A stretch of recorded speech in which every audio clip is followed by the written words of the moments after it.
destiny is all I need to prevail. This is the Truth Frequency Radio Network.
Oh, hi, good evening. This is Beyond 2012. I am Tony Kudos, your host tonight.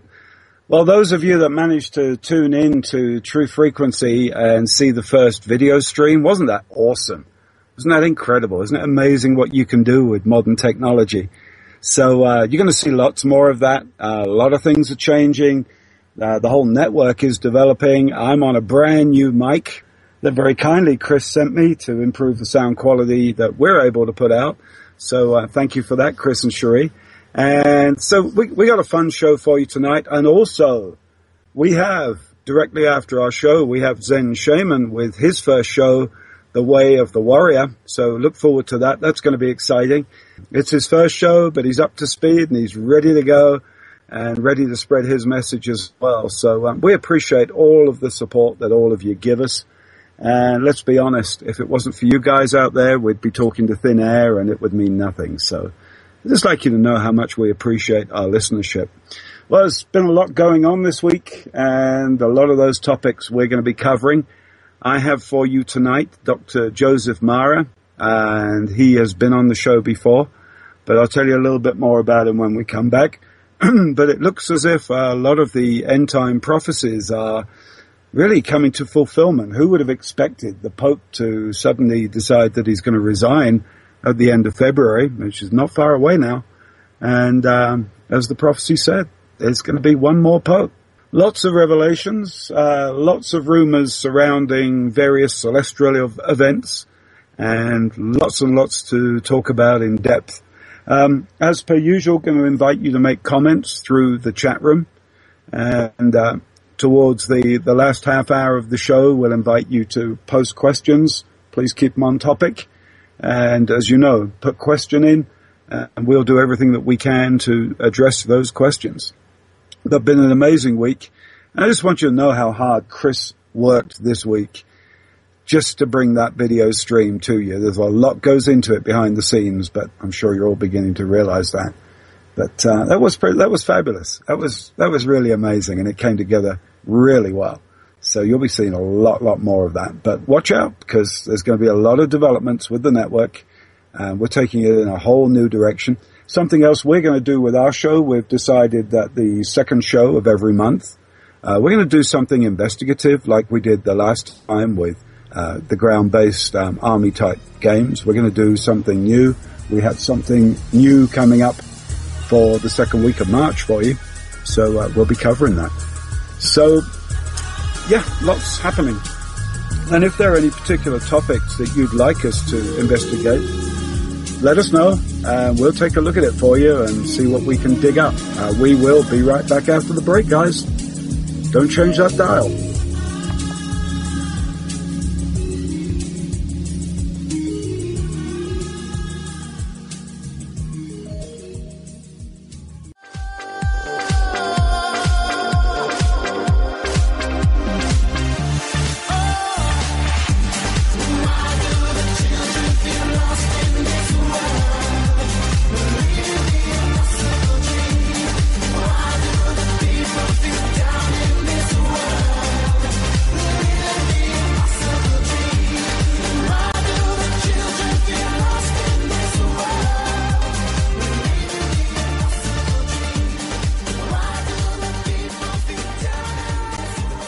And we're back. This is Beyond 2012, and I have great pleasure in bringing Dr. Joseph Marra back to the show.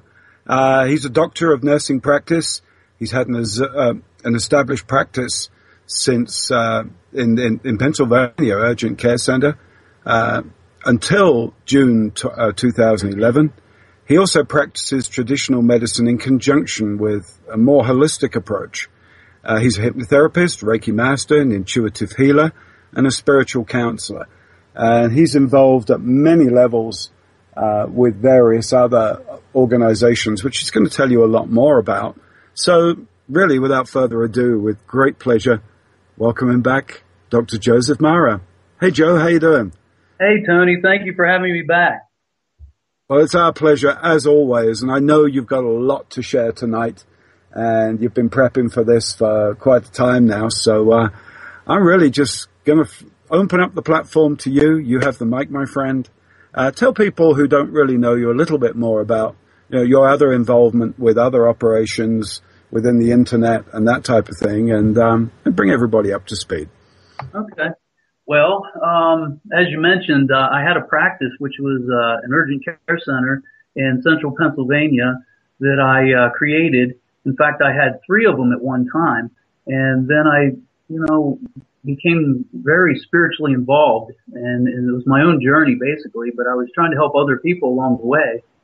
And to make a long story short, basically I sold all my practices and my home and everything and moved out west and ended up landing in New Mexico, which if you've never been here, it's just beautiful out here.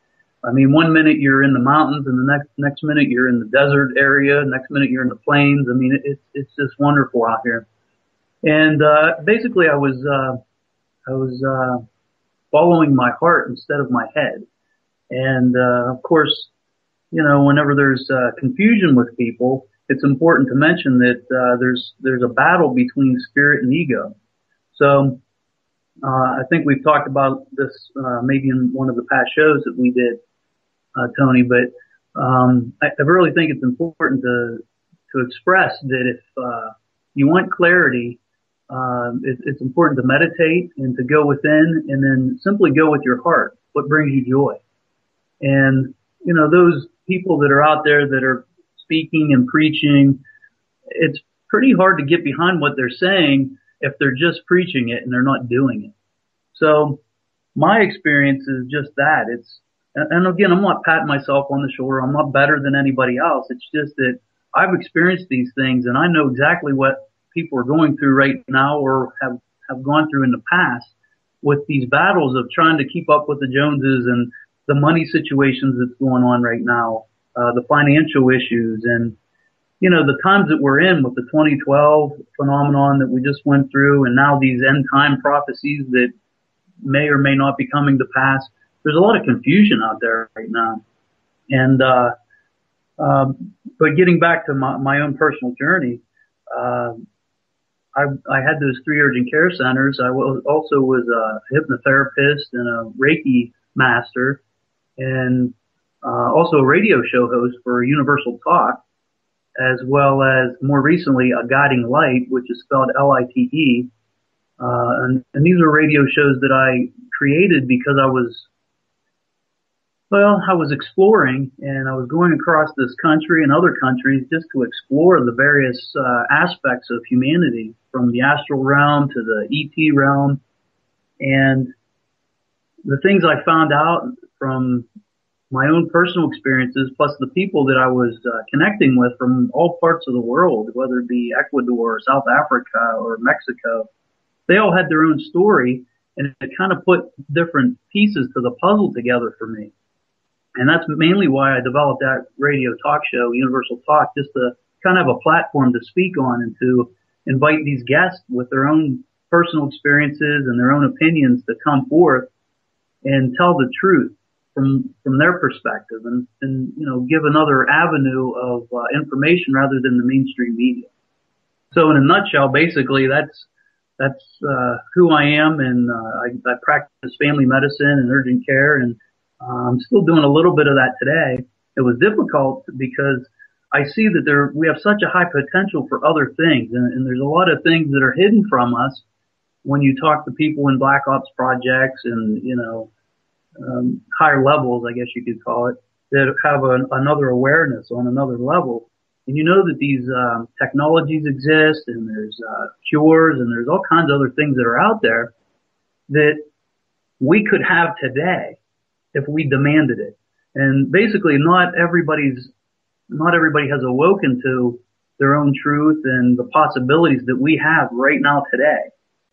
But I think that's what we're seeing in the media today, that people are coming together, and waking up more and more in shows like this, and having various guests on from different perspectives. I think it's really important to reach an audience that really wants to wake up. Another thing that's important to say is not everybody wants to, and they're okay. I mean, that's their free will. And it's difficult because for my own experience, whenever I began to wake up and see all these things like chemtrails, or what the heck is that? And then you research it and it's like, oh my gosh, well then that leads you down other avenues. Well, wait, what's this going on with 9/11? And then you go into that thing. So you start to try to tell your family or friends who don't have a clue, and they think that it's really conspiracy, and they refuse to even look into it. So you have to allow people just to be, and I thought that once I found the truth, I could tell everybody, but not everybody wants the truth. And that's okay. So in a nutshell, and for those who haven't heard me speak on your show, I mean, I don't want to beat a dead horse, so to speak. So. Well, the interesting thing is that you're becoming quite a celebrity in your own right. And certainly as you've grown and you've woken up in your own way, you've suddenly realized, like all of us have, just how incredibly deep this rabbit hole goes. It just goes on, and it goes in so many different directions.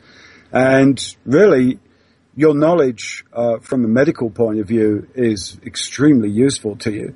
And that opened up the spiritual side and alternatives. And I guess that, do you find now that you're getting the opportunity for more airtime as a guest as opposed to being a host? Because when you host a show, really, you have little opportunity to be able to spread your message. But now that you're being involved in so many other radio shows, that really you have a much broader spectrum to be able to spread your message. How's that actually working out for you?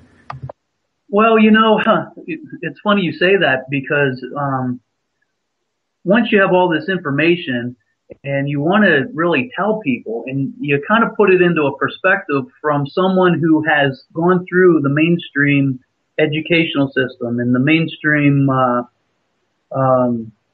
medical model, and then you see that there's so much more to it.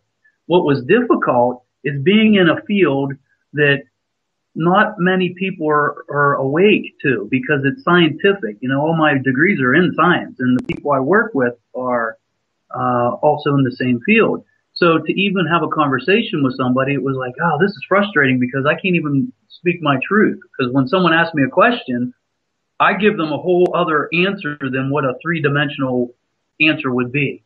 And so now I have to be discernible about who I say to what person. But I have gotten lots of opportunities to be on radio shows and in television series and things like that, and I'm blessed for that. And I would like to continue doing that part of it. I did really like to do the radio show, but I was on my own personal journey along with speaking my truth. So within the past few months with that 2012, nobody knew really what was going to happen. And, there's lots of predictions. So, my girlfriend and I went to Mexico actually before, December, just so we could see the Mayan civilization, talk to the people that were actually there, and have boots on the ground, so to speak, and ask personally, okay, I'm not reading a book. I'm not listening to the media. I want to talk to somebody that is actually a Mayan who can decipher what this information really is and what it means to them. And what I had found at that particular time, before the 2012 date, was that it was no more than a transition. And it wasn't the end of the world, so to speak, but it was the start of a new energetic way of life, if you want to look at it in the eyes of energy. And from that point on, the way I understand it, and with all the other interviews that I've done and the people that I've been exposed to and interviewed myself, to me that was like the opening up the floodgate, so to speak, on that particular day, December 21st, 2012. And from that point on, depending on what your perspective is what the reality you're gonna be exposed to. And what I mean by that is, if you're wide awake and you understand what's going on with the controllers and with 9/11 and the chemtrails and all these types of things, and if you can look at it from an observer's point of view, it becomes almost like you're going to a movie theater and watching a movie play out, or you're at a play and the actors are doing their thing. So the people that are in what would be perceived as the negative, what I perceive myself as the opposition, they're playing their part, and you're like, man, they're doing their job to cause opposition for people. And basically, as I always say, without opposition, there's no growth. So they're playing their part, and even though I don't agree with it, they're causing people to wake up just by virtue of what they're doing. And they don't even realize it because they're at a different or a lower vibratory frequency. So they just want control, control, control, power, power, power, money, money, money. But what they're doing is they're causing people to stand up, because you can only push somebody so far before they're going to stand up or wake up and say, all right, this is enough. And I think we've reached that breaking point. And what's also important to mention is those who are in control are very ritualistic, and they go by things that are rituals and predictions. So even if, say, this Pope just resigned, and there'll be a new Pope in what may be considered the last Pope. They do things in accordance to what has been predicted because it's ritualistic. So I think it's important to realize that what you're seeing is almost a game that's set into place, set into motion, and it's interesting to be alive today just to watch how this is all going to unfold, because nobody knows exactly how it's going to unfold. But if you have a higher awareness and you're open-minded enough to look at it, not in fear or doubt, just to look at it as an observer, to pull yourself out of the situation, there is so much that's going on right now. And me as an observer, I'm just like, geez, what are they going to do next? This is really crazy. This is just more than I even expected. And so I know I went on a little rant there, but hopefully that answered your question. Yeah, no problem. Yeah, personally, I've reached the stage now where I'm saying, if somebody hasn't woken up by now, you know what? It's not my job to wake them up. They're either tuned in or they're not. And if they're not up to speed by now, and if they're not starting to become, discerning in where they go for information, I mean, there's a major trend away from the mass media. People are starting to see through it. They realize they're being lied to. And I'm seeing quite a few newscasters now moving across, for example, to Russian TV, because they actually have the opportunity to speak their minds, to do some investigative journalism, and actually report a much more truthful stream of news than they're able to through the regular media. So people are slowly coming around to a different way of thinking, and not least because their world is being affected. Over the last 4 years, basically everybody has seen a downturn in their standard of living, in the amount of income they enjoy, and seeing a lot of things tighten up around them. And I think really what tipped it was the government seeking to introduce gun control. That really came a little too close to home for a lot of people. What do you think? Yeah, that's one of the things that's being pushed right now. And if you become the observer and you start to look at some of the things that are being played out, and some of them you got to question, because like that the one shooting, it's all over YouTube, and it's like, is this a hoax or not? And when you investigate it, it's like, well, half of this stuff doesn't make sense. Like, did that teacher really even live or work there? And were these kids that were found a couple of days later that were supposed to be killed, were they actually, or is this just to be put out to cause fear and to have a reason to come get our gun, so to speak. And then, you know, the more and more of this you see, it's like, oh, this is getting bad. There's another school shooting. Or is this actually being perpetuated by an individual with a sane mind, or does it have to do with mind control? And we know, I mean, you can do the research yourself, but in the military, they've proven time and time again that they can do this. And it's basically aiming a frequency at the particular part or a particular person to their brain, and it changes their thought process. And, you know, I don't like to get into doom and gloom and all this, but you have to understand that this is for real. This isn't just conspiracy theory. This is fact. These things can happen. And when you look at it in an open mind and say, what if? I'm not saying this is exactly every time there's a shooting, that's what happens, that it was a manufactured event. I'm saying that look at it and do some research, because the evidence that's out there is showing that this looks like it's about created just for that very thing, to give cause for gun control. You know, I wonder about this Christopher Dorner thing. There's, again, so much conflicting information coming in. Latest news is that the cabin that ended up burning down didn't contain his body, was actually the body of a woman. I'm surprised, I'll be honest, I'm surprised that they haven't used it as justification for disarming military veterans. Maybe they missed an opportunity there. But so much going on. It's getting harder and harder to discern what is truth and what is lies. And I'll be honest, my attitude now is, if it's a politician or a representative of the government and their lips are moving, there's a high probability that they're lying to us. Right. Yeah, I have to agree with you there. And I mean, they're trained to do it. There's even rumors that some of them have botulism shot into their foreheads so they don't raise their eyebrows, so they lose the ability to do that, because as we all know, if they raise their eyebrows, it means they don't believe what they're saying either. But I find it so hard now to believe anything that I hear through mainstream. But also there's a lot of people who will take an alternate stance on alternate news just because they can. And you have to really look between the lines, see exactly what the motivation is. And a lot of news sources, alternative news sources, are becoming inundated with spin, counter spin, and spin on spin on spin.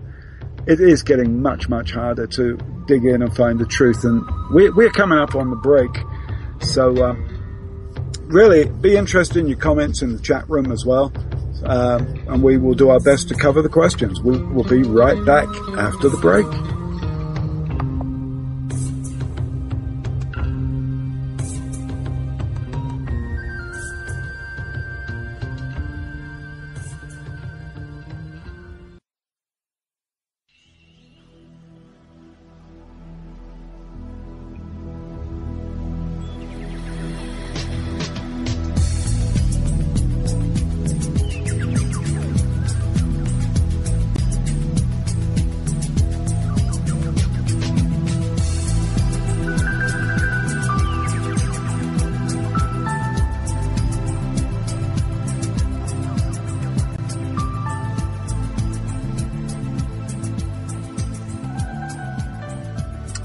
And we're back. This is Beyond 2012. And really, I'm going to bring Joe straight back in because he's got a lot to talk about. So here we go. Mike is yours, Joe. Okay. So before the break there, we were talking, who was the gentleman you were talking about, Tony? Was it Donner? Yeah, Christopher Donner, who, I mean, everybody knows is ex-LAPD. He issued a manifesto. It's alleged that he went out and shot some police officers and the daughter of one of the police chiefs. And we're not hearing a lot about other people who were shot and seriously injured who happened to be driving the same kind of truck. And I don't know, they set fire to the cabin where allegedly he was holed up, and now it turns out that the body they found in there was not the body of Christopher Dorner. So that's sort of the background. That's pretty interesting if in fact that was a female body. And are you saying that the police officers set it afire? Yes. Apparently they did. It wasn't their intention, allegedly, to set fire to it, but the comments that have been recorded from police officers make it seem that actually it was their intention. So, conflict, spin, counter-spin, everything we're used to. Yeah, absolutely. And what's interesting is how it has to revolve around a gun, of course, or guns. And, just as an observer, again, could this be conspiracy or could this be for real? I mean, it could be for real, but this is what you were talking about earlier about discernment and what to believe and what not to believe. Again, you have to be diligent about doing your own research and getting online and seeing if there's any evidence that you can find in favor of or against what you're looking for. And then, of course, using your heart rather than your head. And what does it feel like to you individually? Like, is this for real, or is this another ploy to advocate getting our guns and things like that? So, the times that we're in are just, and that's basically what we're talking about, beyond 2012, which is this radio show we're on right now. And we're beyond 2012, and we're into some new energies, and I think some of the things have to change in order, how should I put that? To me, it's like there's a deck of cards that are stacked in a pyramid shape, and all of a sudden you pull one of the cards and all the rest fall. And it's so interrelated that once one of these things happens, and I'm talking about what if the financial collapse actually happens, then all the rest of this stuff is linked together, So it's just interesting to be the observer and watch how this is all unfolding.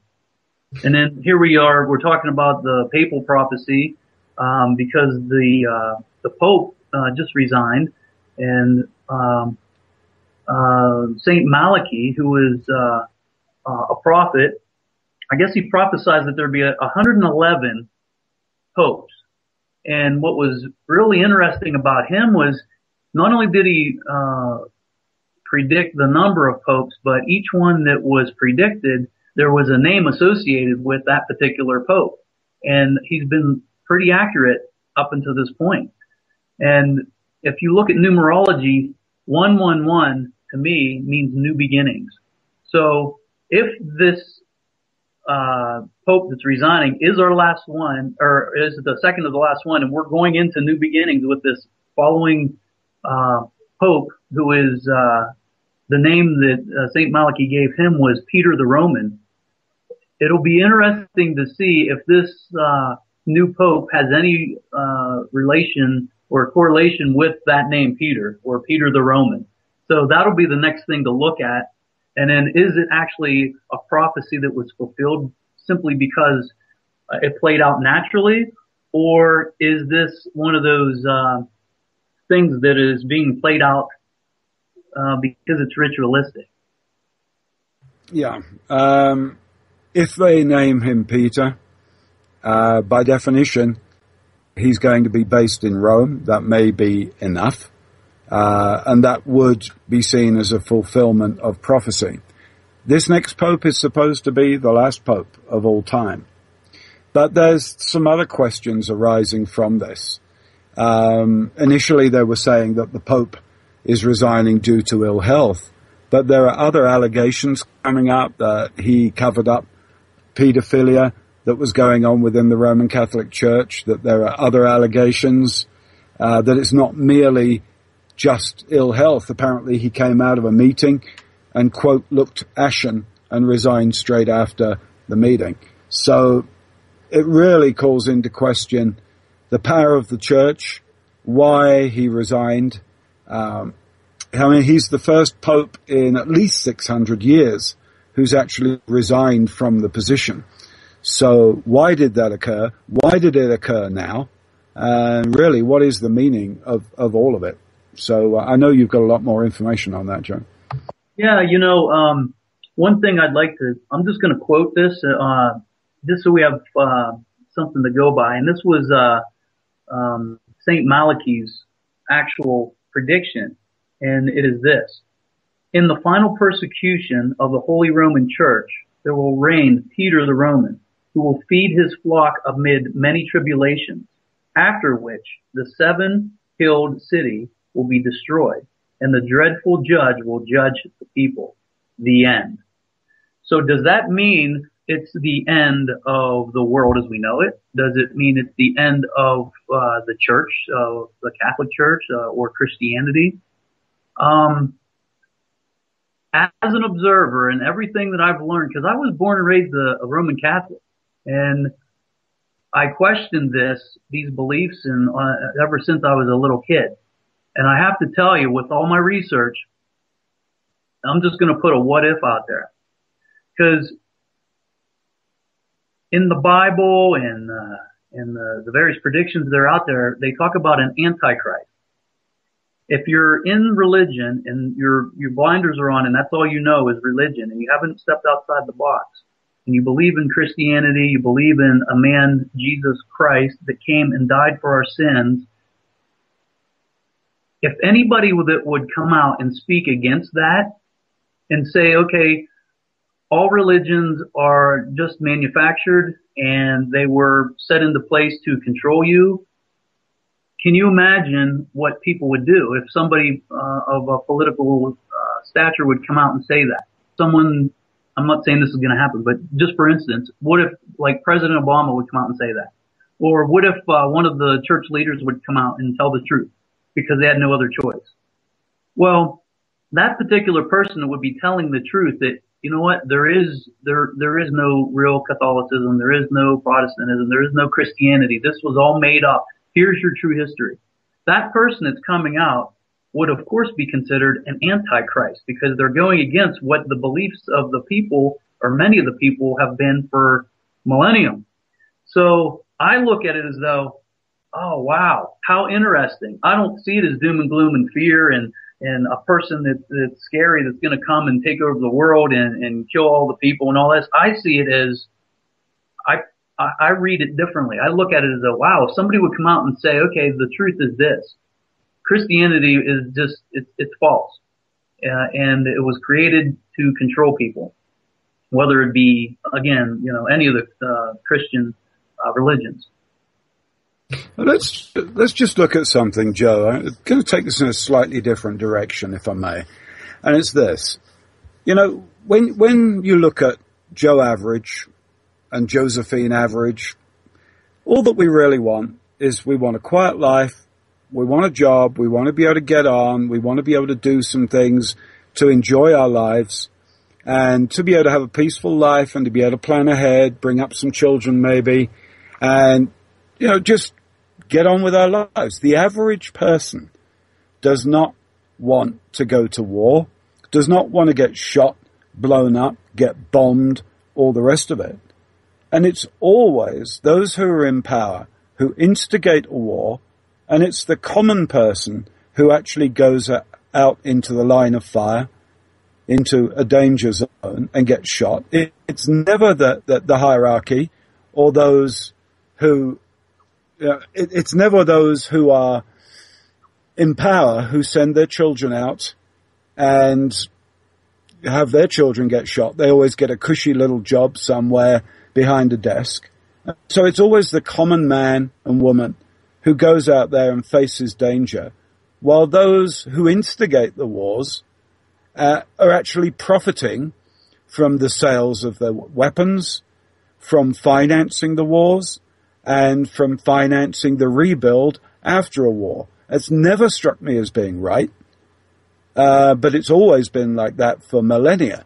It's always the common man who lays down his life, gets maimed, gets injured, and subsequently comes back after a war and isn't supported anymore. The support infrastructure is falling apart. I don't know what your thoughts are, but to me, the average person just wants a peaceful life to live out their life.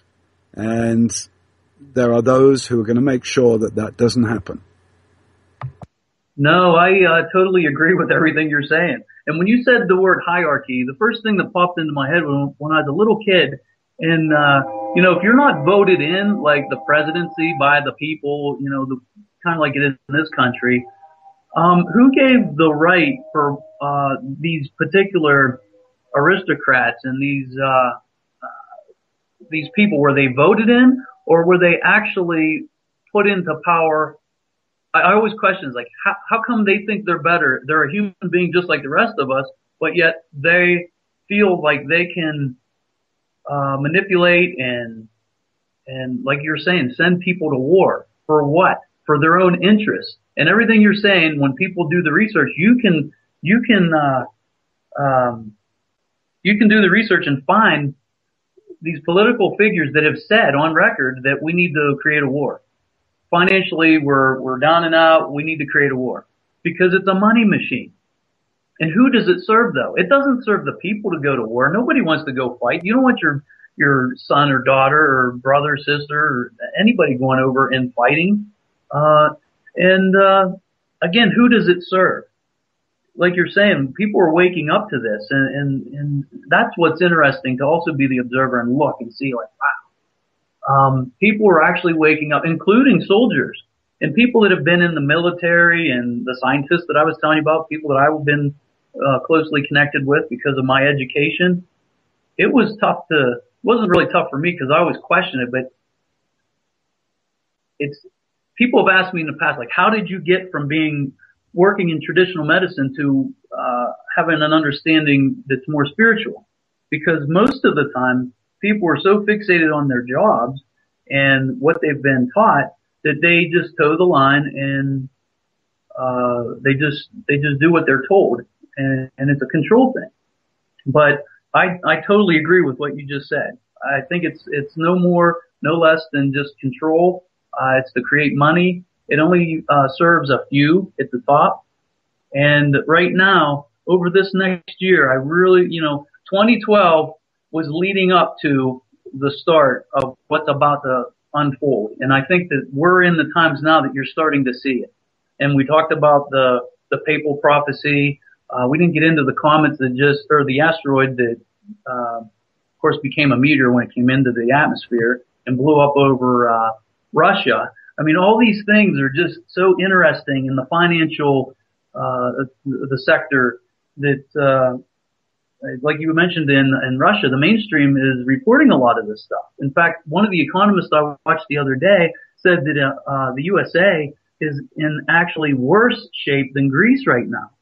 And he talks about how what is on the books and what's represented to the people is not the whole thing. They don't take into account the Social Security and all the other things that put us even further in debt than what we actually realize.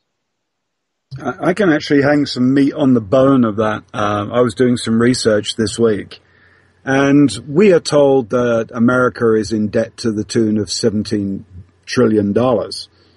If you take everything into account and all of our country's financial liabilities and responsibilities, it's actually $222 trillion. $222 trillion. And everybody's share, man, woman, and child in this country, equates to $704,000 each.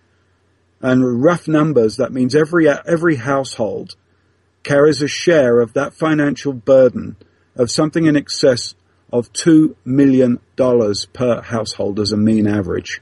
That can never be resolved. That can never be resolved. Go on. No, you're exactly right. So what can we do as a population? I'm not just talking about the United States. I'm talking about the world, because that's another thing that's interconnected. One thing revolves around the other. So it comes down to confidence. Like, when you do the research and I'm not an economist, so, I can't pretend that I know everything about this, but the research that I did do shows that, we're constantly teetering, and it depends on the confidence in, our market system. So what if, who we borrow our money off of currently, whether it be China or Japan, what if they say, okay, we want all our money, we want it in gold. We want it right now.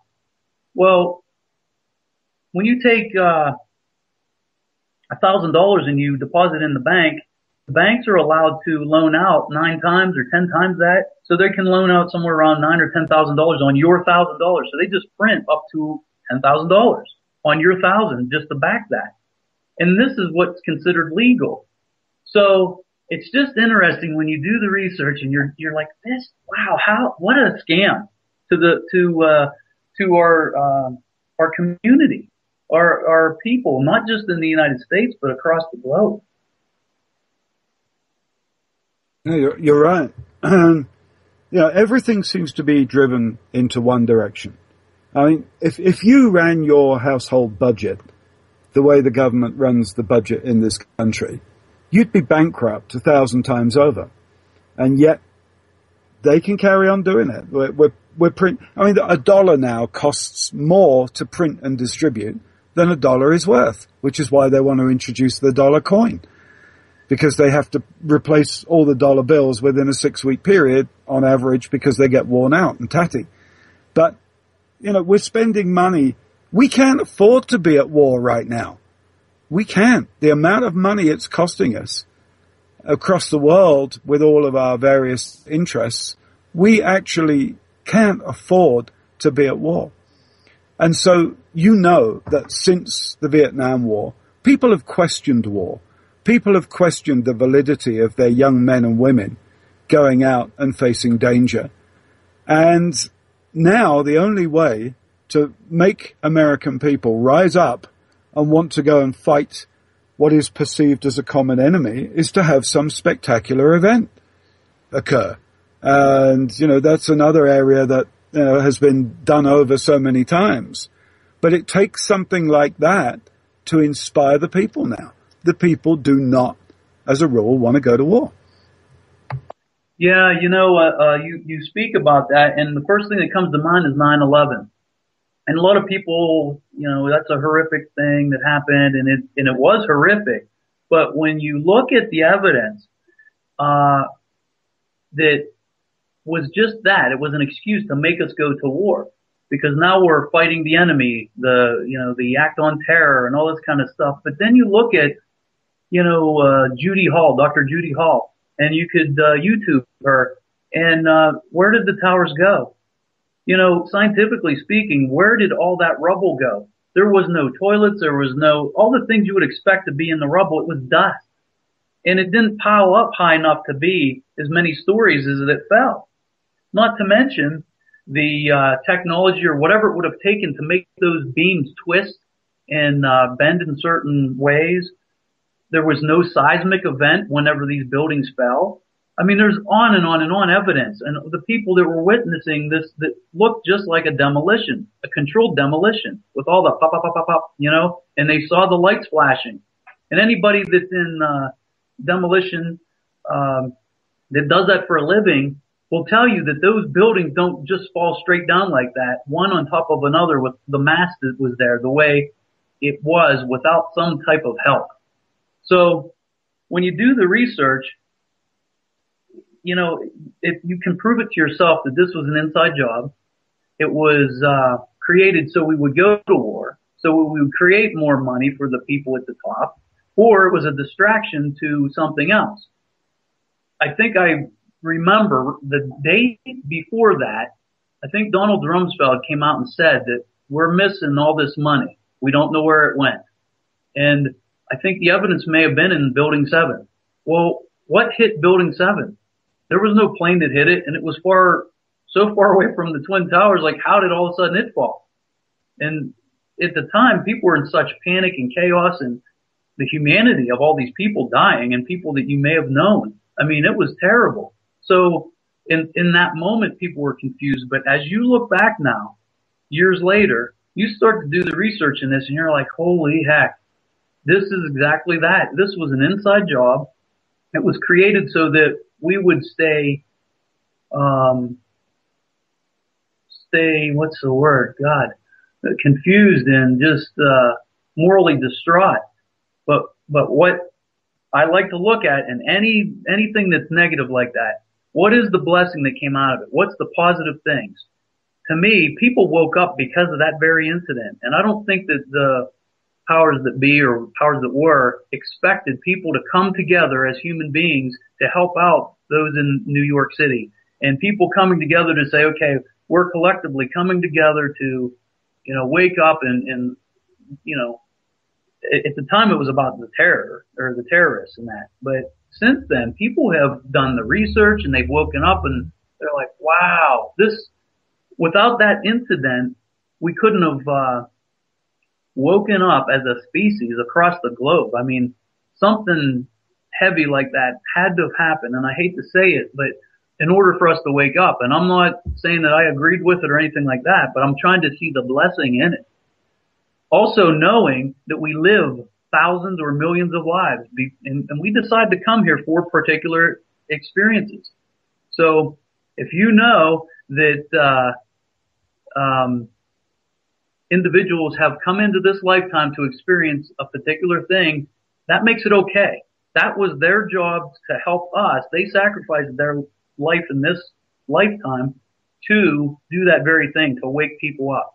And what an honor.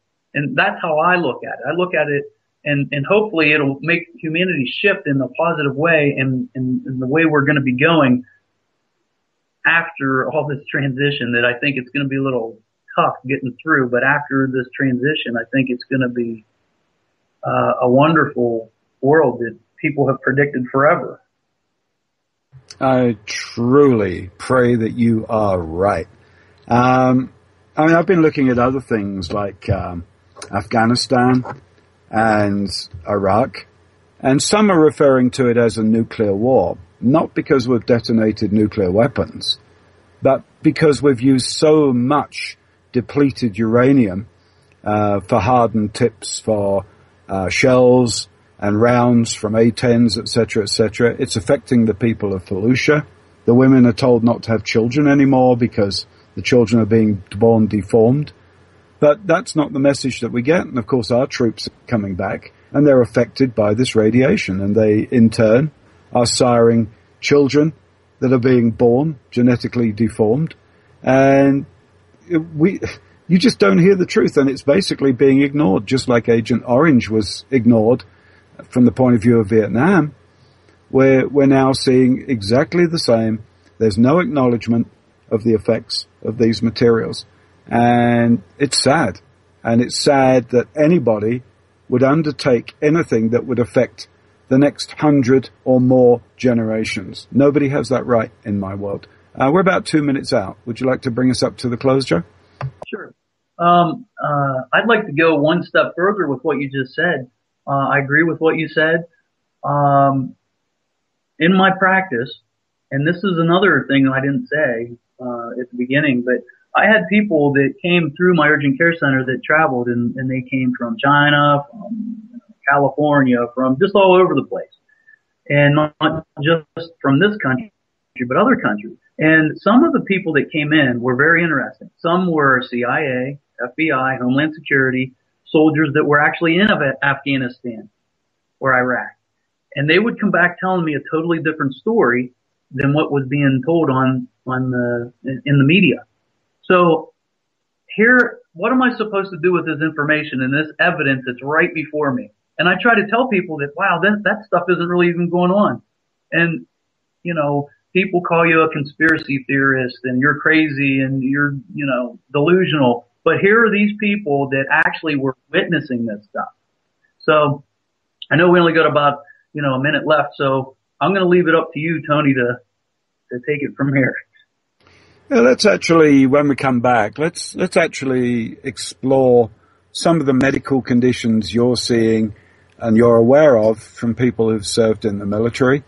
And, I really feel for these people. I mean, the suicide rate is through the roof from the point of view of those who are veterans and have served abroad. It's affecting their home life. It's affecting their families. It's very hard to integrate back into, let's say, a normal life. The need to, or the ability to be able to snipe someone at half a mile isn't generally called for in regular work in this country. So let's actually have a look at at how people are being affected by situations they're being pushed into, and really how we are not supporting them, because that carries a cost. And that's something I'd really like to take a look at with you in your role. So we'll be right back after the break. Be back in a few.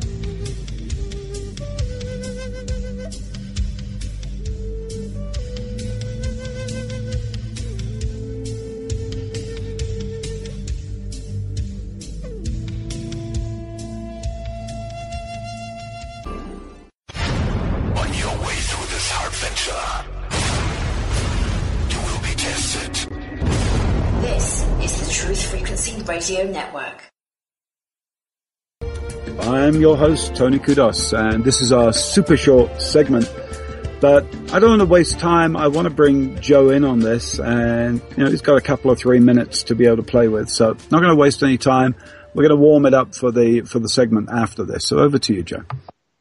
Okay, before the break, we were talking about what is the number one thing that I treat with soldiers that come back from Afghanistan or Iraq, and it's surprisingly, to some people, I guess, it's not physical problems. It's more psychological, like post-traumatic stress disorder. And what was disheartening to me whenever I was living in central PA and I had those urgent care centers, were here are these soldiers fighting for our country, and they come back and they don't have any support. And what I mean by that is the medical care is limited to them for psychiatric care, whether it be the VAs.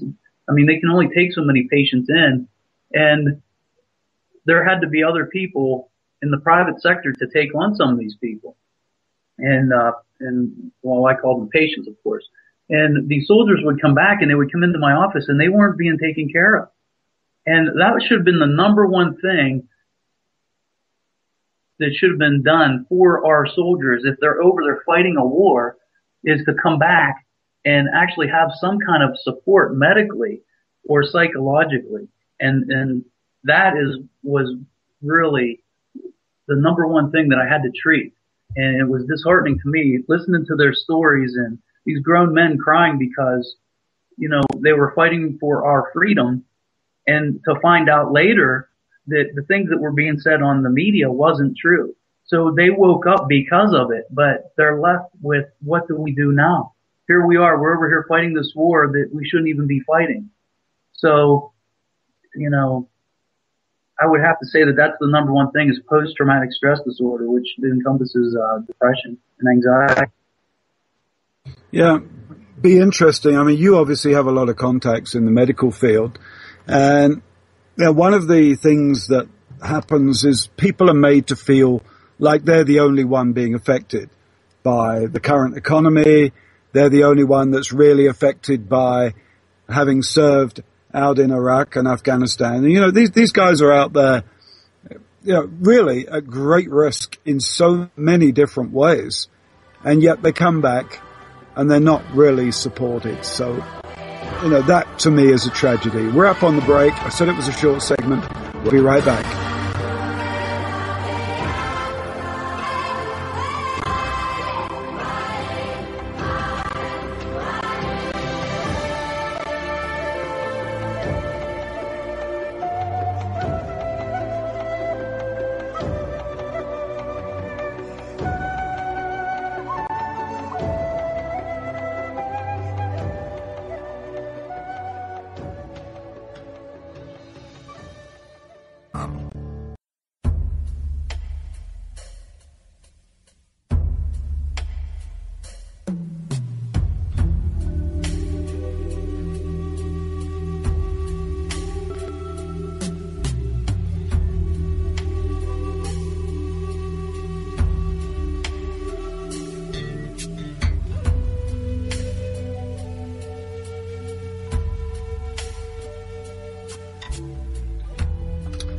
And we're back.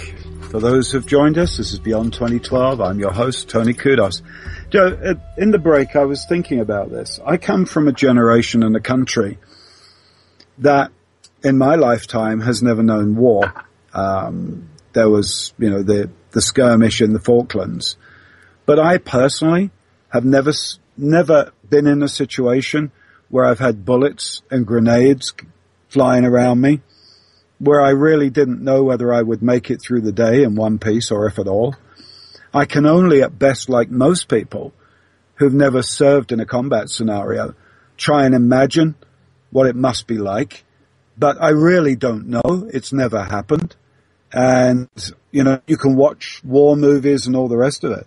And I sometimes try and put myself into the situation when I'm watching a war movie of what must it actually have felt like to have actually been there, to have landed on the beaches of Normandy and watch your brothers in arms falling to the ground all around you. And again, if you extrapolate it out to Afghanistan and out to Iraq, and you're a member of the ground forces, where you really don't know if you're going to see it through the day. And you see when there's been, you know, when the Air Force has come in and bombed a place or sent missiles from predators, and you see the devastation.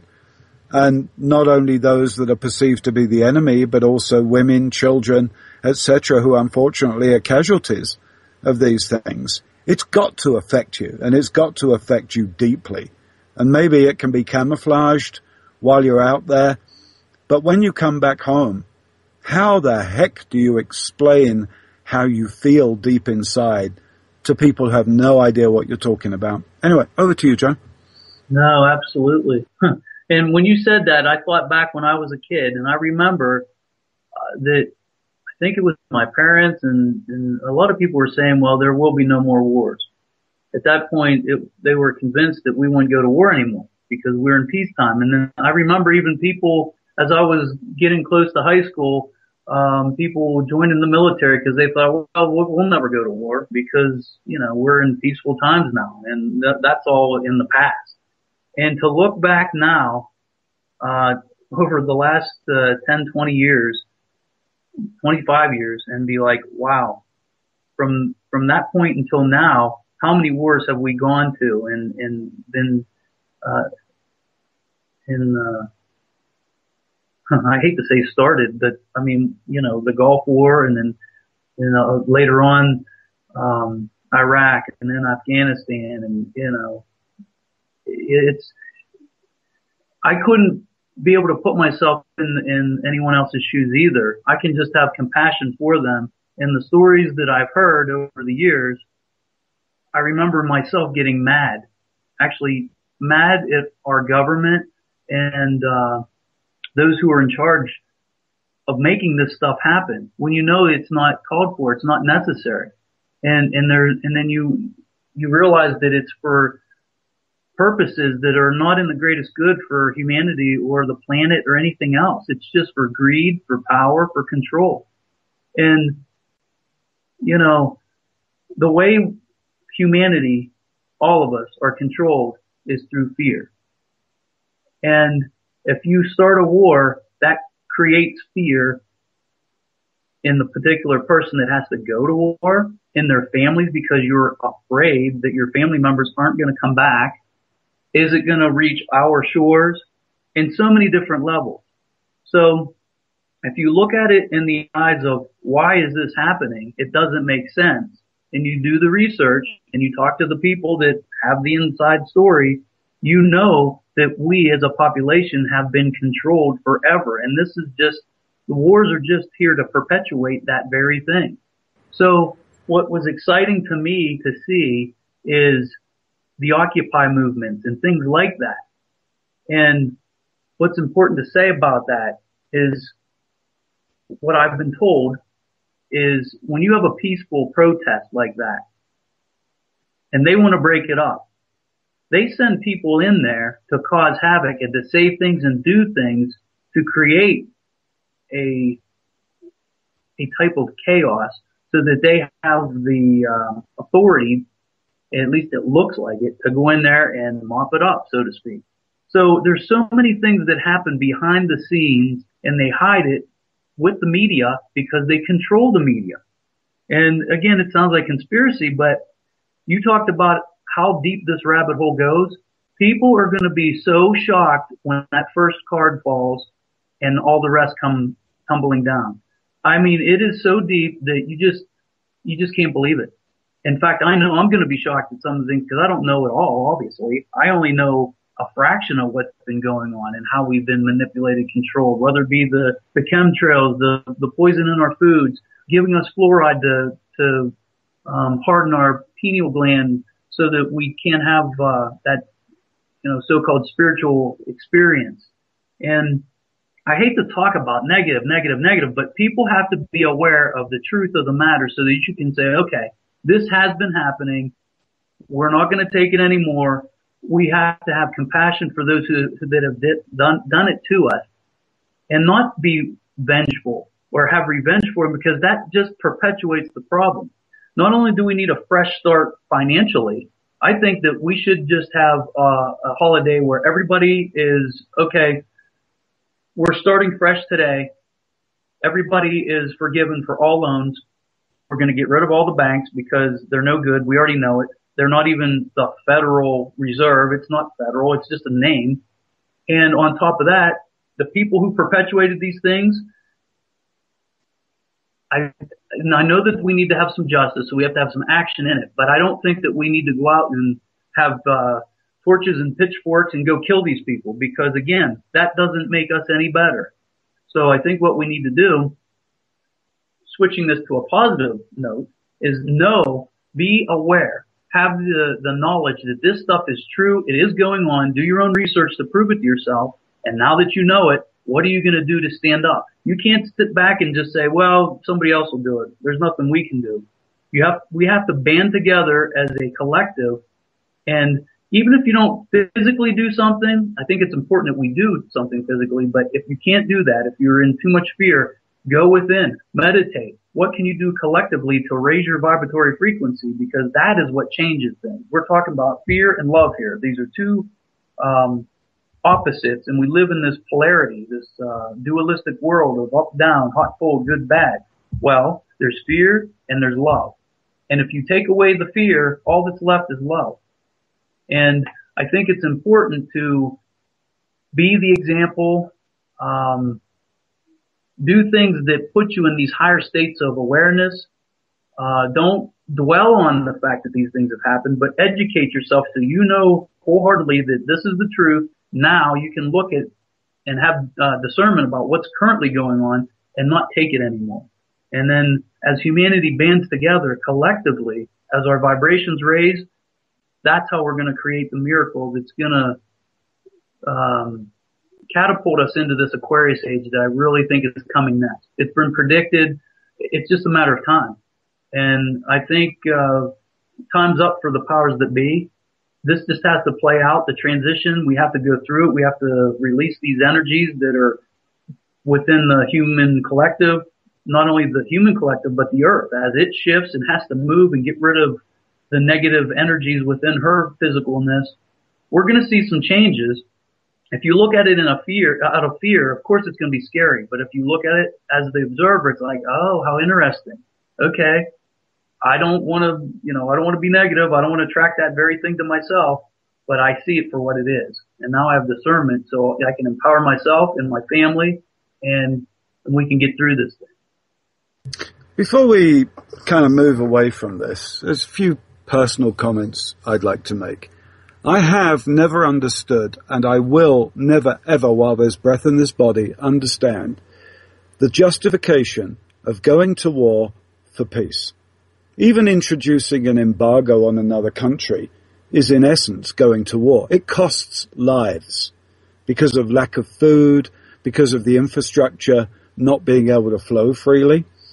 And surely, one of the first platforms is to go, hang on a minute.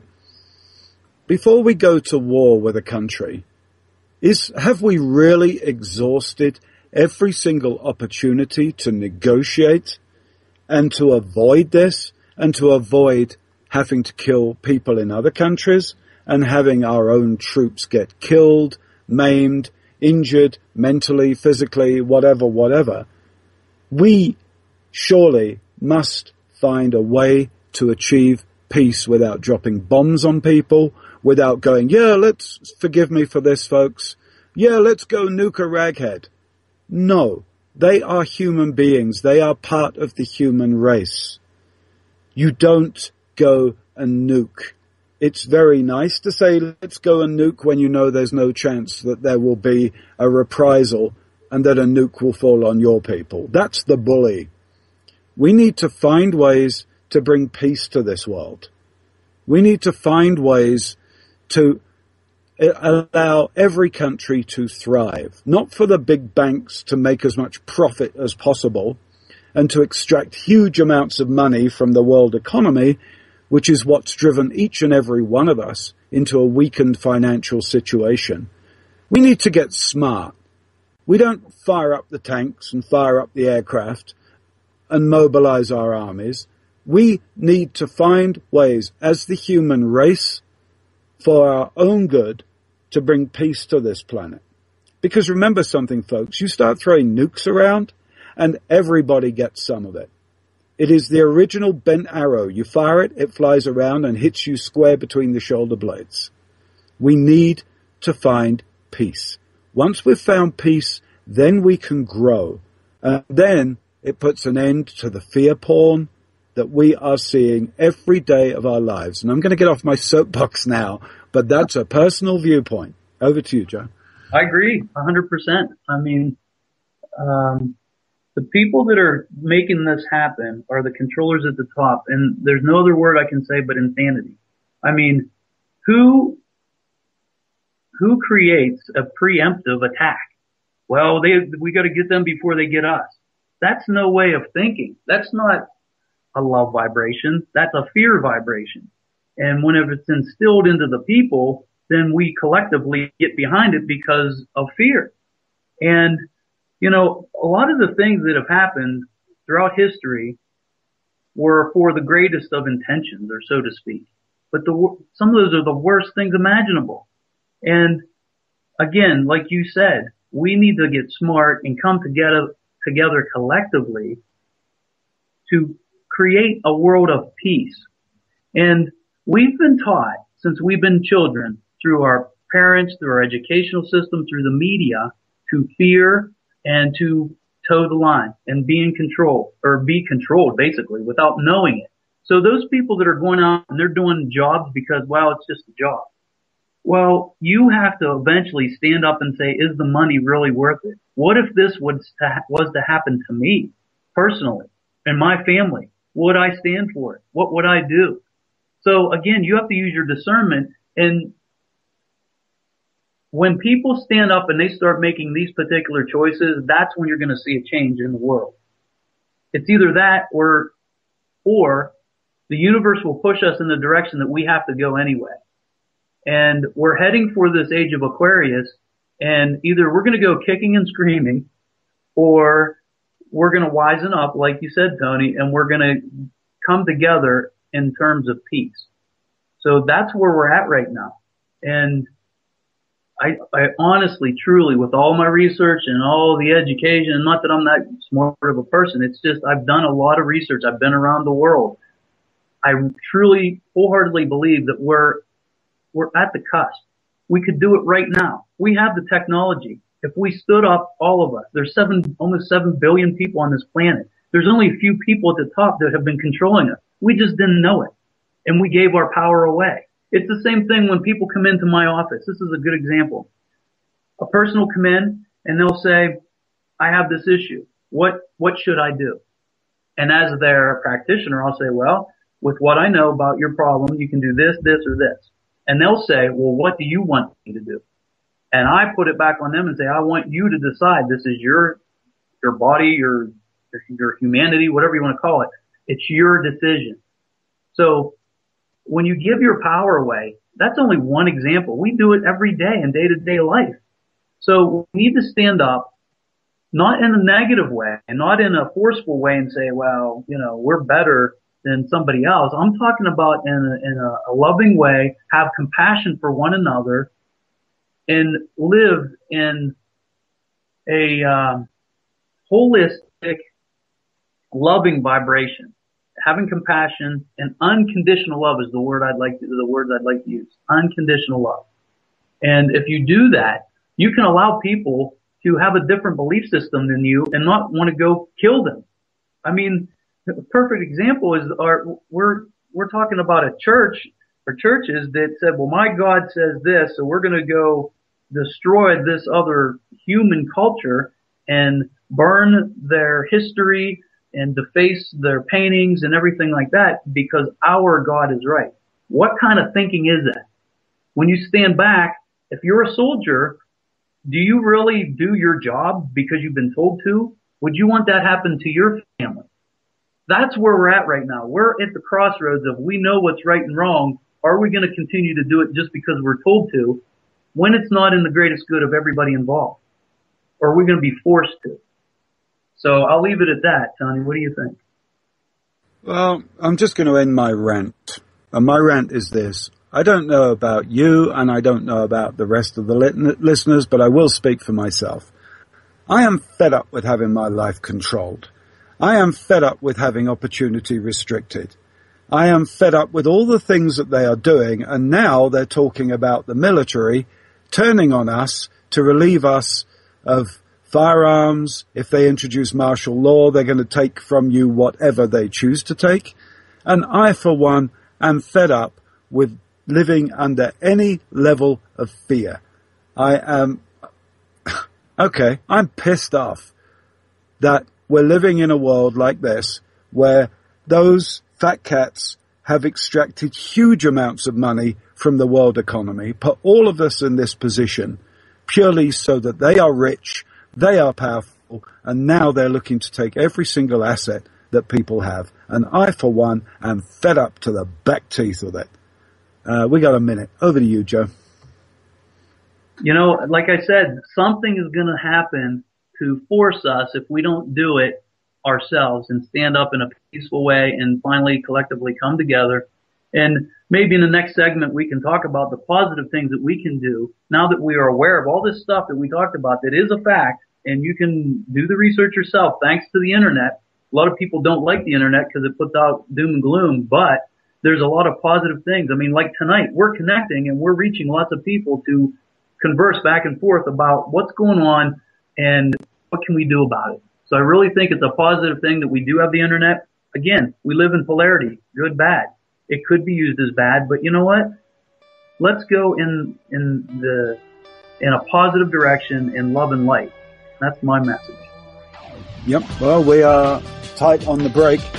I'm going to ask you all to think about that in the chat room. You know, exactly how you are being affected by the way that things are going, and that there's probably going to be an event that's going to drive us all into World War III, real or otherwise. Have a think. We'll be back after the break.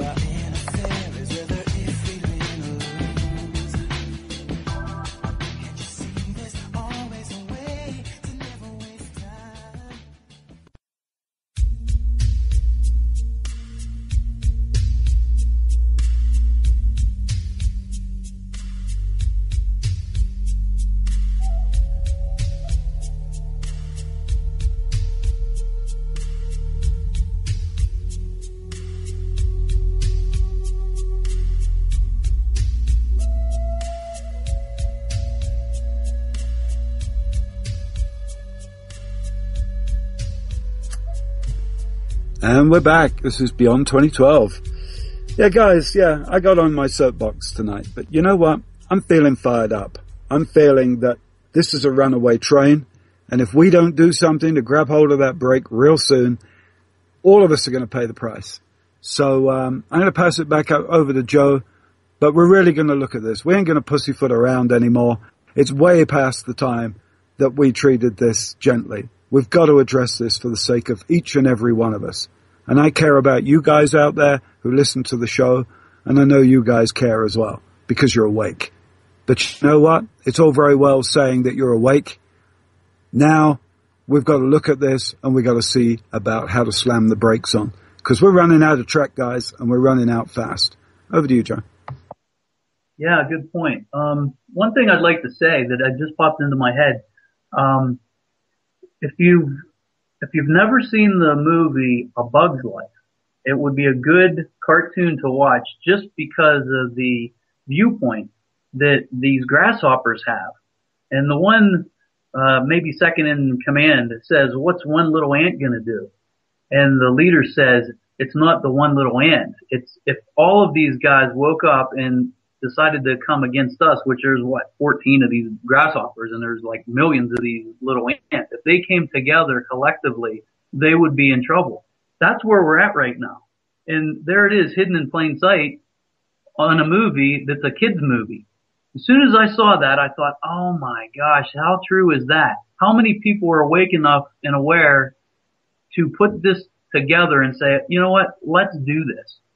You know, one thing that we didn't talk about tonight are people are putting things into place legally that this allows us from being the sovereign being. How should I put that? That's not right. We are sovereign beings, and for those people in control that are treading against our basic right of humanity, there are now laws that have just been implemented recently that you can actually look up, and I think the website is kabuki.com. But if you look that up, you can actually see where a female lawyer got together and she decided that, you know, she was gonna legally take a stand for all the things that are against humanity. And now it's actually in public domain where you can look at it and you can see it. So you have a legal foot to stand on, so to speak. When you have things that are against you, the difficulty is it's so new that I even think myself, I'm just putting this information out there for people to research, but I know that anytime there's a transition or anything that's new, when people are testing the waters, in my mind, I'm like, well, the judges aren't even going to know about this because they've been influenced and bought and paid for. So, you know, I'm being real here. I'm just saying that, you know what, this is definitely, because I researched it myself. It's out there. It's done. It's completed for humanity. We're all free now at this point. Do the research for yourself and prove it to yourself so that you know what you can do. If there's people that are out there that are awake, that are lawyers, test this, test the waters, tell your clients. I mean, once you know it's a fact, that's how we can make a change. It's the people that are in particular positions of power and authority that are awake enough to help us transition, because it's not going to be one of us that makes the transition. Each one of us can play a part. Myself, I'm trying to assist in transitioning medicine. If there are lawyers out there that are awake, that are listening to this, my plea to you is to look this stuff up and help us make a change, because you are the authority in that genre of information. You know, and there are, you know, we could go on with the police department and the military. The things that you see that aren't right, we have to start making a stand. I mean, we're doing this against ourselves and we just don't even know it. That's the frustrating thing, is like we collectively have been just running around like robots, not realizing, and deep down we were like, well, that's not right. I wouldn't want this done to me.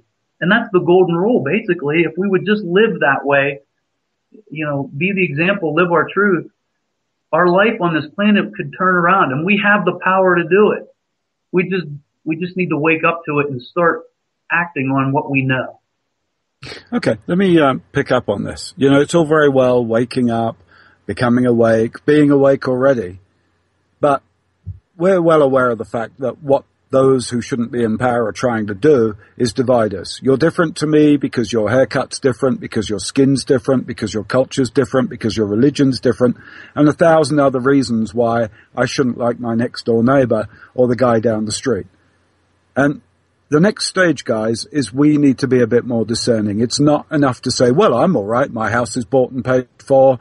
I've got food in store. I've got a nice fat 401k to retire to, because if you don't turn this situation around, you're not going to have any of that. And this is what you should be concerned with. Am I okay? All right, that's a good starting point. Is my neighbor next door okay? Is the guy down the street okay? Is the guy further down the street okay? Is everybody in my town okay? Because if something happens in your town, you can bet your life sooner or later it's going to come to your door. We got to look after each other, no matter what the culture, creed, skin color, whatever. Because if we don't, we're going to be picked off individually. And don't think that the way things are going, that because your house is paid for and you have a fat 401k, that you can rely on that. You cannot. Unless people are cohesive and pull in the same direction and defend each other, you cannot rely on that. I want you to think about that. Because if you just look at yourself and your family and say, well, we're all right, we've got nothing to worry about. Actually, if you and everyone around you feels like that, you have everything to worry about. Over to you, Joe. Yeah, and to add to that, Tony, I would say that educating yourself, first of all, on what is going on and being fluent in it so that you can speak what you've learned, which is difficult because there's so much, it's such a big story. But even if you find certain things out, it's important to, even at a local level, send some of this information to your, the congressman, the police officers, your mayor, even local people, because that's where the change happens. Once you start to educate, for instance, if you find a thing on YouTube such as what in the world are they spraying? Or where did the towers go? Or the new thing that's going around right now is the Keshe Foundation with all the new technology that is possibly available. I'm not convinced yet. I don't know but I'm hopeful that this is for real. But what are they spraying? I mean, if you watch that video and you send that off to various people that have a potential to change the course of human history just by them talking to their bosses or the people that are above them, and educating everybody about what's going on right now. I think the first and foremost thing we should do is educate ourselves about what's been going on. And a lot of these documentaries that are out there prove it. But we're so caught up in this rat race we call life and going to work. And I mean, it kind of puts the blinders on us, the way our routine is. And you get up, you go to work, you got to make a certain amount of money to pay the bills, and it's distracting. So you don't see the truth, and it's right in front of you. The people that are listening to this right now and in the future that catch this radio broadcast, I would say you're awake enough to do this research. And once you find out the truth, it's your responsibility not to just sit on the information, but to spread it. And the more people that spread the information, it's also energetic, because now people are waking up. And there's a thing called the 100th monkey rule. And the more people that think one thing at one time or know one thing at one time, it becomes your reality. So it's important to spread the information so that we all wake up so we can avoid a harder transition, is the best way that I'll say that. Tony? Yeah, but everybody's life is being affected. If you think you're the only one being affected, look again. If you think that the unemployment figures that you're being fed are anywhere near accurate, look again and look deeper, because you're not being fed the truth. But what is the point of knowing the truth? What is the point of understanding what's going on in the world and just sitting on your hands and doing nothing? Try and bring other people up to speed. I sounded like Yoda. Oh, okay, cool. Thanks, Doug. But what is the point? What is the point if you know it? What, you're going to sit there fat and complacent and go, yeah, I know about this. Make sure that other people who are at least have an open ear are ready to learn. And try and sow a few seeds. Don't throw it in their face, but try and steer them in different directions so they can come up to speed. Get to know your neighbors as best you can. Try to look after the people down the road in the hopes and prayers that, if ever the need arises, that they'll be there for you. Because remember, what these people in government, etc., are trying to do is divide us. And they're very good at it. I don't care what color your skin is. I don't know and don't care what your culture is. I don't care what your sexual inclination is. We are all human beings. And we all have the right to be here, and we all have the right to live a peaceful life. We all have the right to have some education. Not the bullshit education that they would like you to have, but we need to have some reality some truth, because our kids aren't being educated properly so that they can think clearly and discern what they're being taught and whether it's true and whether it isn't. Stop taking your information sugar-coated and spoon-fed. Start to dig in.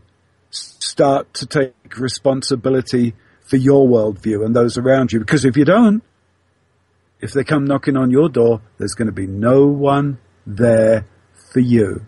It's the old adage, isn't it? You know, they came for the Jews and I did nothing. You know, they came for the activists and I did nothing. And when they came for me, there was no one left. Just think about that. You know, let's find the truth. We all have a right to a peaceful life. We all have a right to not live in fear, least of all from our own government and our own military. We have that right as human beings. Think about it. What can I do? Ask yourself the question, what can I do to turn this situation around? It may be little, it may be great. But if everybody does something, then we're going to start turning things in the right direction. Because they want to take us all into war. And they want to strip you of your assets and strip you of your liberty, whether you like it or not. So you better take a serious look at your world. Back to you, Joe. Yeah, I think the next thing to talk about is how things have been compartmentalized. And that's when I realized that all these different pieces were out there to put this puzzle together. And I started seeing things. What I realized was they were all connected and interconnected, but I wouldn't otherwise have known it if I wouldn't have been in this particular field that I work, if I wouldn't have interviewed various people, whether it be astronauts or lawyers or doctors or soldiers.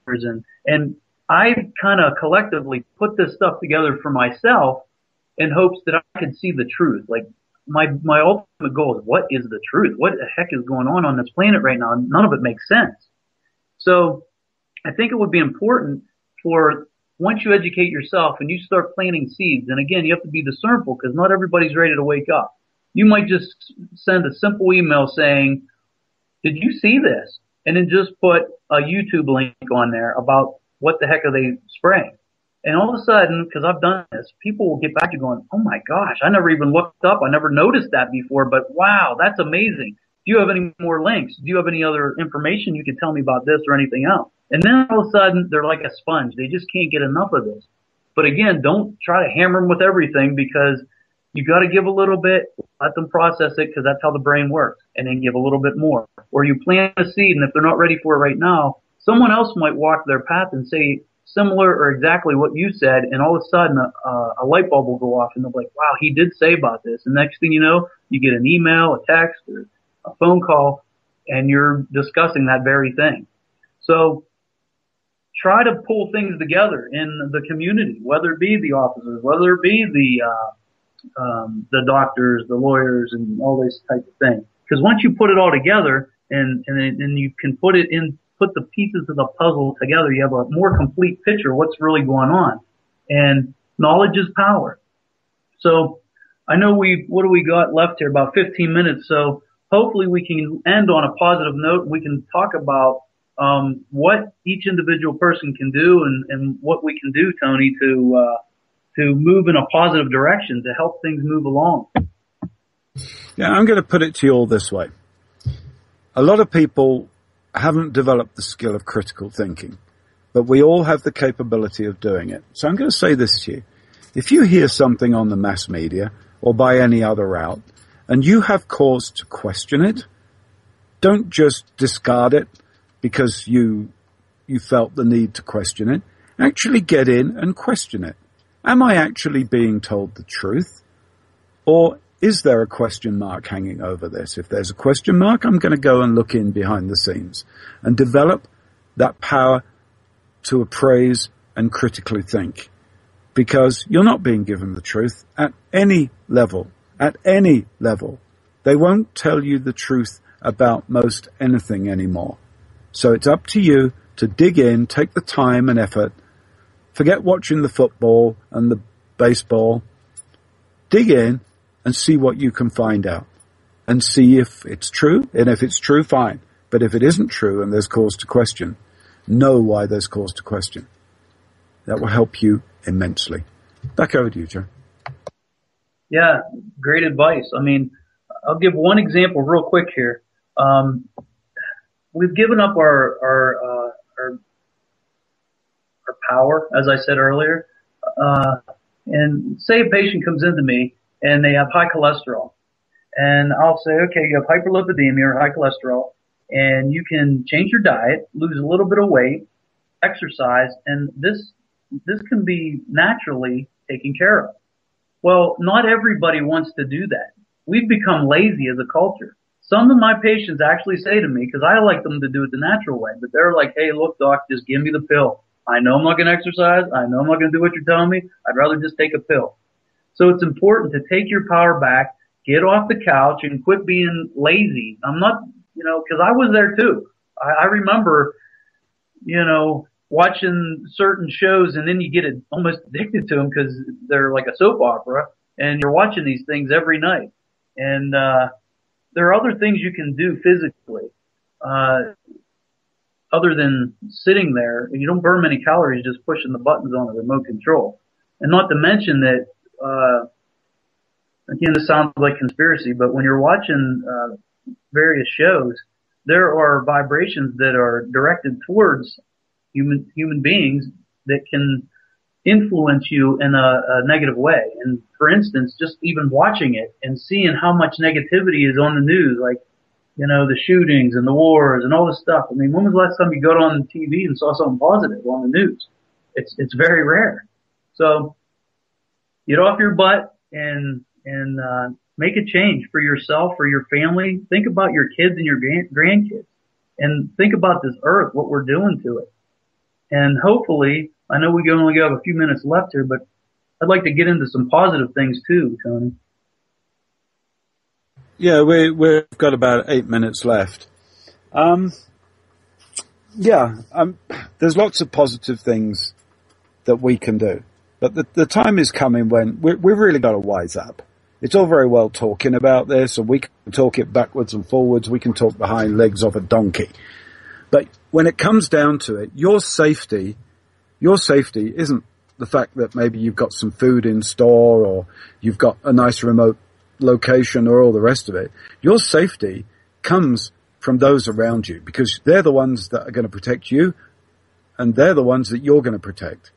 And unless we do that, somebody said to me, I just want to get this out there. Somebody said to me, Tony, I really don't care. As long as I can watch football on TV, I can buy a 6-pack of beer, I can put gas in my truck, and I can drive it.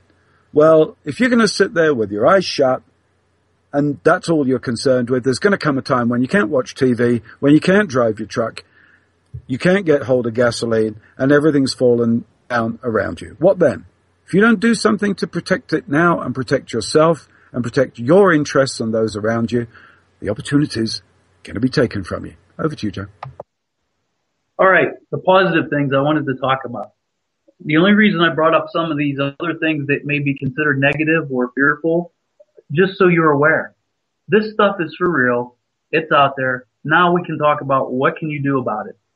We talked a little bit about physically what you can do about it, but what else can you do? One thing is to meditate. I believe we're spiritual beings living out a physical experience. So if you meditate every day, those answers that you're looking for, it's even more important than to do your own research and see what's out there on the internet that's really going on, but also go within and listen to your heart and see what else rings true to you regarding what direction you want to go to.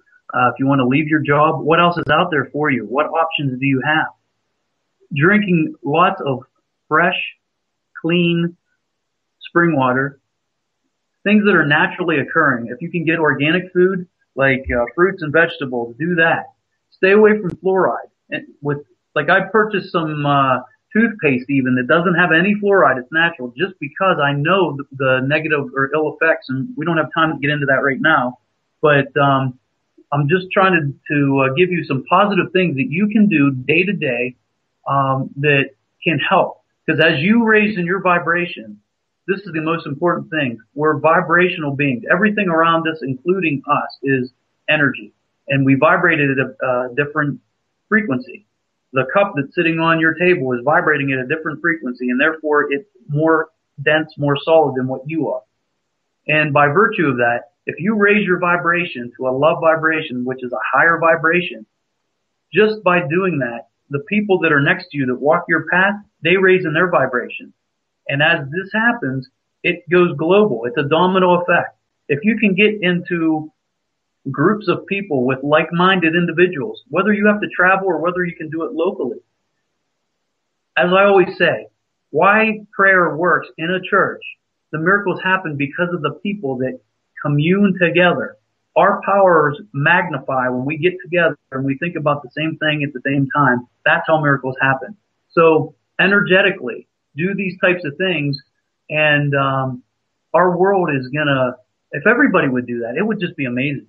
And hopefully, this broadcast and other ones like it will go out there to help people see what's really going on to us, and then become the observer, become the example, have gratitude for what you do have. And again, remember that there is a thing called law of attraction.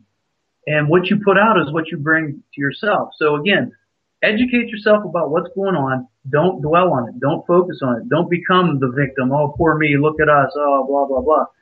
Recognize it. Say, okay, I'm stepping away from this. I want to go in the positive direction.